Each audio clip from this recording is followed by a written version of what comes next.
Getmeyle məni gülüm, kapıları bağlayıp açmış qocağın zülüm.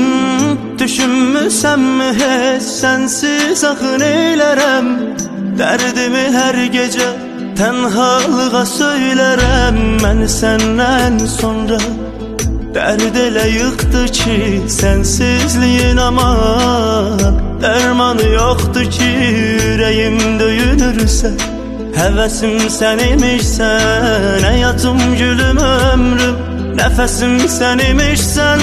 Mən səndən sonra dərd elə yıxdı ki, sensizliyin aman dərmanı yoxdur ki, ürəyim döyünürsə.